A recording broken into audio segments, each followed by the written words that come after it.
السلام علیکم۔ ویڈیو کی طرف جانے سے پہلے میری آپ سے گزارش ہے کہ آپ اس چینل کو ضرور سبسکرائب کریں تاکہ ہر نئی آنے والی ویڈیو آپ تک پہنچ سکے۔ انسان کی زندگی میں چند دن بہت اہم ہوتے ہیں۔ یہ دن اس کی زندگی کا سارا رخ، سارا دھارا، ساری سوچ بدل دیتے ہیں۔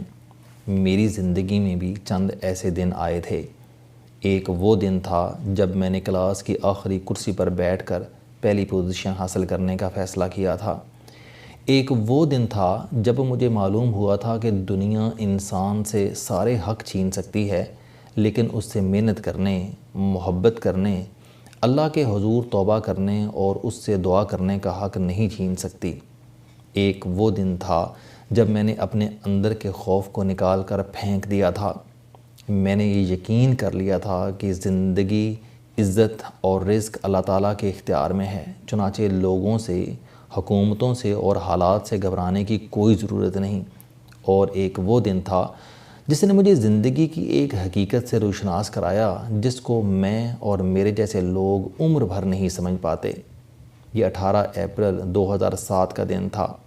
اس دن اخبار کے اندرونی صفحات پر ایک چھوٹی سی خبر شائع ہوئی اور اس خبر نے میرے ذہن کو جڑوں سے ہلا دیا۔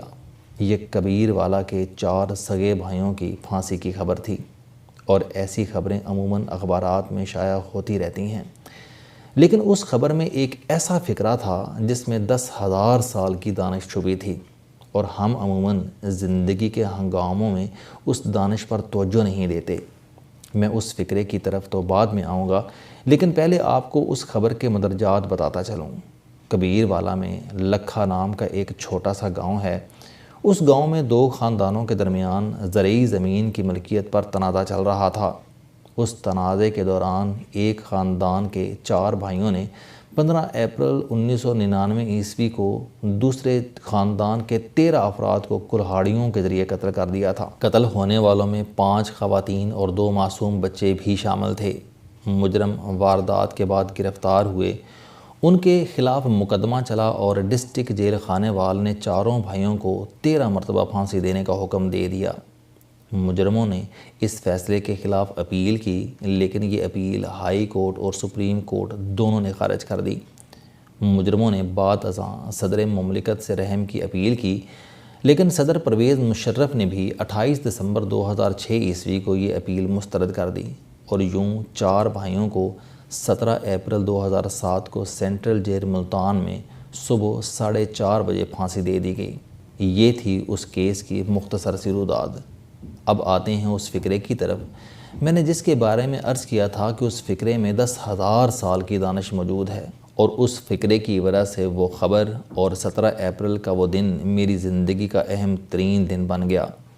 پھانسی کے بعد ان 4 بھائیوں کی لاشیں بستی لکھا لے جائیں گئیں اور انہیں اسی زمین میں دفن کر دیا گیا جس کی ملکیت کے لیے انہوں نے 13 افراد کو قتل کیا تھا۔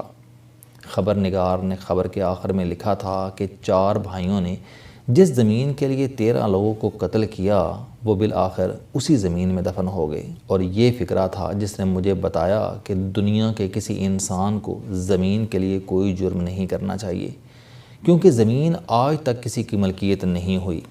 ہم لوگ جس زمین، جس جائیداد کو اپنی کہتے ہیں، اس کے 3 بڑے دلچسپ پہلو ہیں۔ اس کا پہلا پہلو بے وفائی ہے۔ دنیا کے تمام مکان، گھر، عمارتیں اور دکانیں 30 سال بعد اپنا مالک یا مکین تبدیل کر لیتی ہیں۔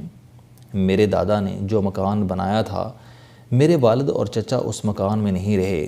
میرے والد نے ہمارے لیے جو گھر بنایا تھا، ہم لوگ اس میں نہیں رہے، اور میں نے جو مکان اپنے اور اپنے بچوں کے لیے بنایا ہے، میرا اندیشہ ہے کہ میرے بچے بھی اس میں نہیں رہیں گے، کیونکہ انسان ایک ایسا جانور ہے جس کی ہر نسل اپنا نیا گھونسلہ، اپنا نیا بل بناتی ہے، اور دنیا میں ہم سب لوگ اپنی آنکھوں سے اپنے بنائے ہوئے مکانوں کو خالی اور اداس ہوتا ہوا دیکھتے ہیں۔ دوسری حقیقت اس سے بھی دلچسپ ہے۔ دنیا میں 100 سال بعد بستیوں اور شہروں کی ساری حیت تبدیل ہو جاتی ہے۔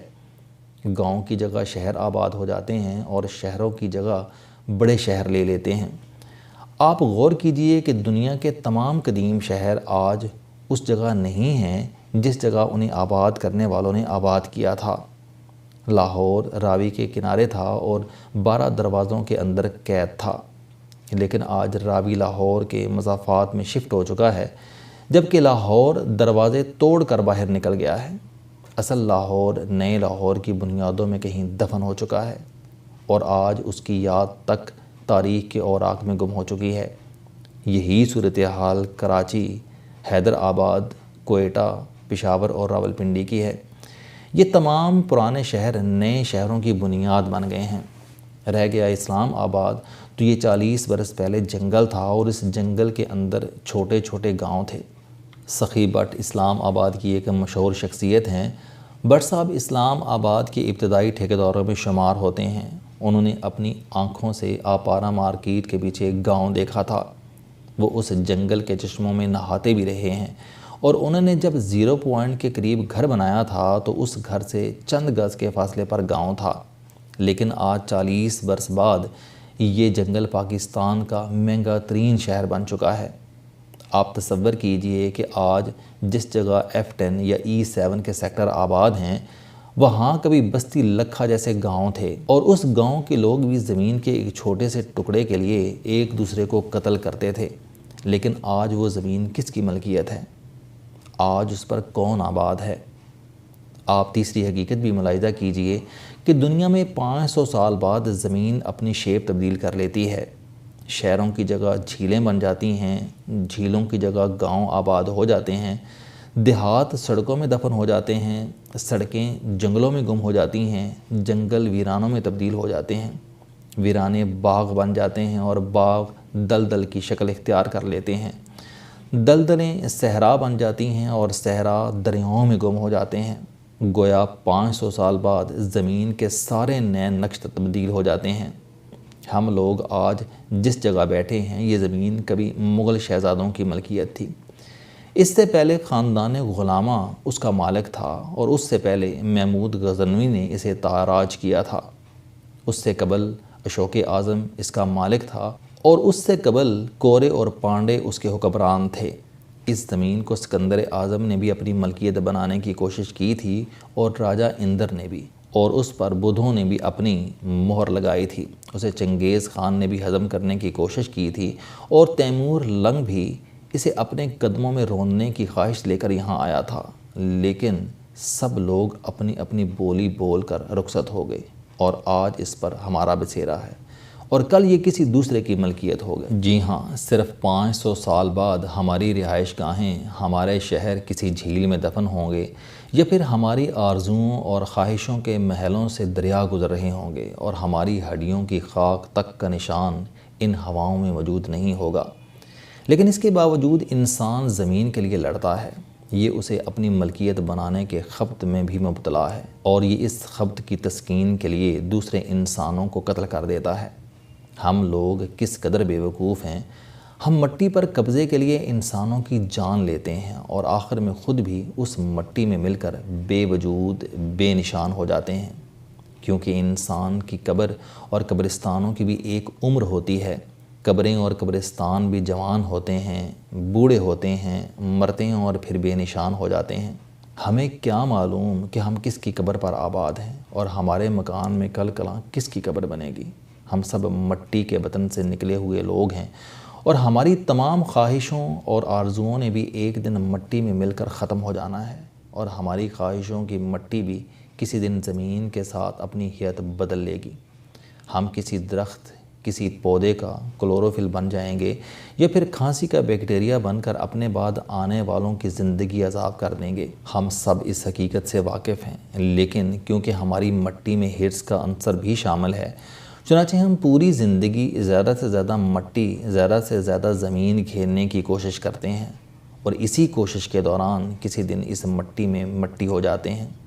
ہم مٹی کے بیٹے کتنے بے وقوف ہیں۔